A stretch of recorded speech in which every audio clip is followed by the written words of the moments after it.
Hey everybody, it's Tommy with a better time, and I got a gem. This, people, is a Seiko Quartz. Before you go, Seiko Quartz, look, quartz watches have their place. They keep excellent time, and this one is not something that you might pick out other than the history of it. Now, there you got the outer box. You've got the inner box. This watch is not even photographed on Noah's wrist because this, people, is new old stock.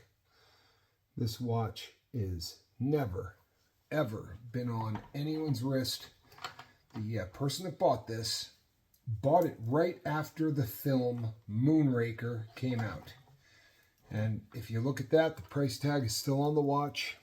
It's $310 at a time when that was quite a bit of money. This was the James Bond Raker watch.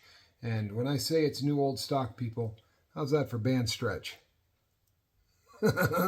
This has never, ever been worn. There's no markings on this watch at all. It's got a very, very unique band for Seiko.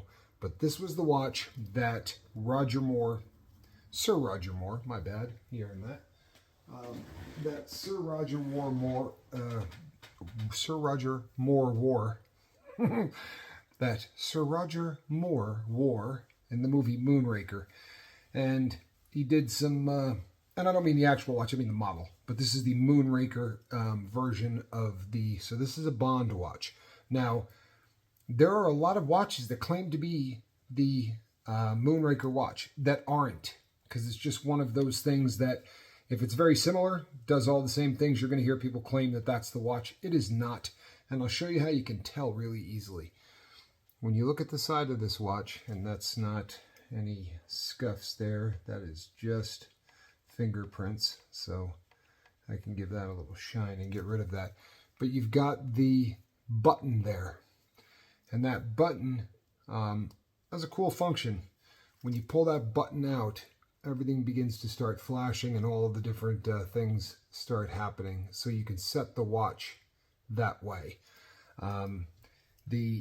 Afterwards, they went to a kind of a cheesier version of how to set it by using the, you would push a pen into the side of a digital watch or a toothpick or whatever.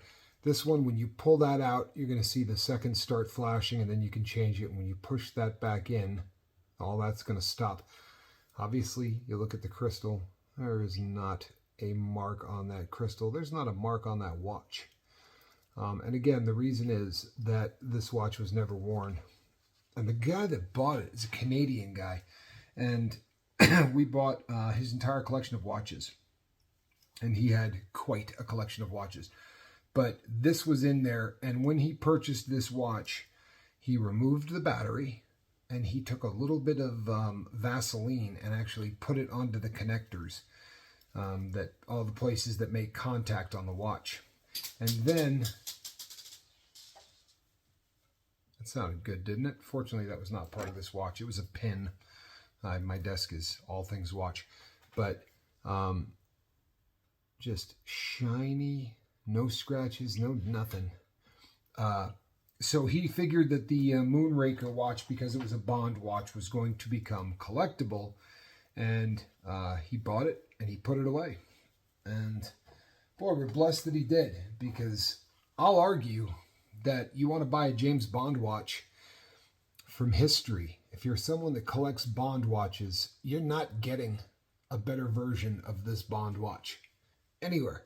Maybe somebody else somewhere did the exact same thing. But all that will be is just as good. It certainly can't be better because this is new old stock.